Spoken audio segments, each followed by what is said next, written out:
నా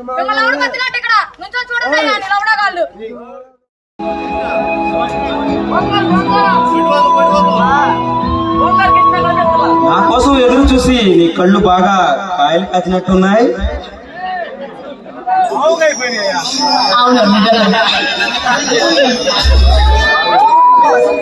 ఏముంది, very simple.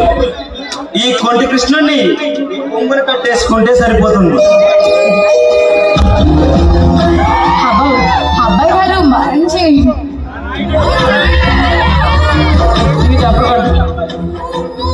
అవును మరి, ఇప్పుడు నీతో ఆడదామా పాడదామా అని మన ఇద్దరం గురుము అవ్వాలని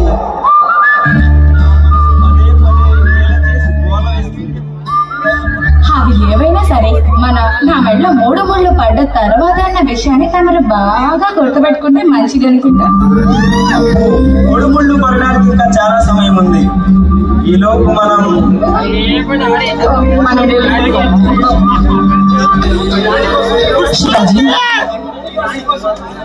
ఈ రాణి కోసం నా ప్రేమ విరహం బాగా తప్పించి రగిలిపోతున్నట్టున్నారు తమరు. కరెక్ట్ గా చెప్పావయ్యా. నీ కోసం విశ్వామిత్రుల్లా తపస్సు చేస్తుంటే దేవకన్యలు దేవలోకం నుంచి దిగి వచ్చిన దేవకన్యలాగా నువ్వు నా ముందుంటే నన్ను నేను ఎలా కంట్రోల్ చేసుకోగలను? అంతా తుస్సే. తమరి కోసం దేవలోకం నుంచి రామ్ బాబు బస్సి వీలే నీకు సరైన జోడి. అయితే వాళ్ళని పిలిపించుకోండి. మరి నేను వెళ్తున్నాను. వచ్చింది వెళ్ళడానికి అడియా. విరహవేదనతో రగిలిపోతున్న నా దేహ ఆజ్ఞని నీ వెచ్చని కౌగిలితో నన్ను చల్లబరచు. అసలు విషయాన్ని మన కర్తవ్యాన్ని మర్చిపోతున్నట్టున్నావు. ఎంతమంది అవార్డులు మనం ఇచ్చే రిపోర్ట్ మీద ఆశగా ఎదురు చూస్తూ ఉన్నారు. దాని గురించి ఆలోచిస్తున్నావా? మంచు కర్తవ్య బాటలో ప్రాణాలు పోగొట్టుకున్న ఎంతో మంది నాకు గుర్తే ఉన్నారు. అహర్నిశలు శ్రమించేవాడే ఈ శివాజీ.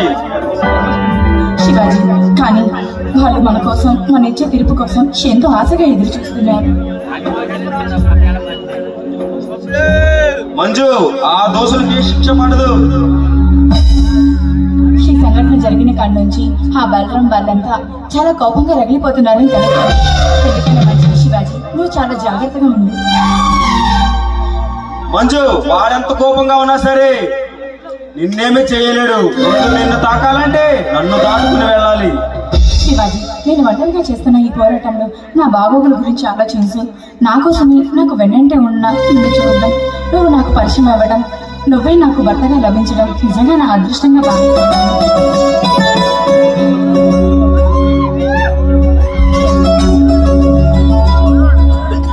మంజు, వాళ్ళెంతటి వారైనా సరే ఈ శివాజీ నుండి తప్పించుకోలేరు. ఈ పోరాటంలో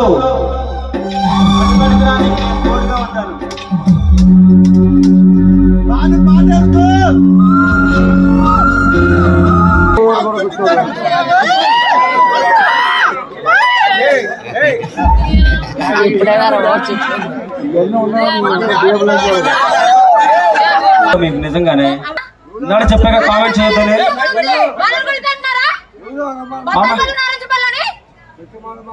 ఇందాక చెప్పే పిచ్చి పిచ్చి కామెంట్ చేయొద్దని.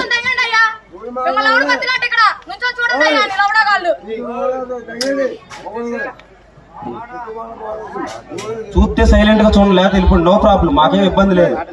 నువ్వు ఏదో కామెంట్ చేస్తే ఇక్కడ ఎవడో ఊరుకోడు.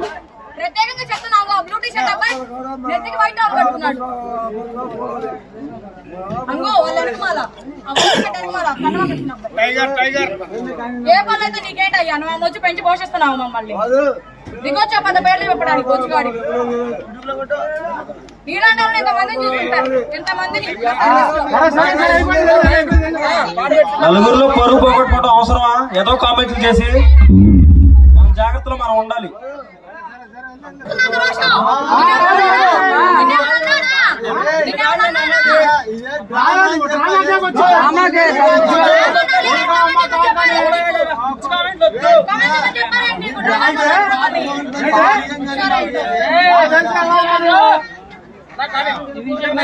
చెప్పారండి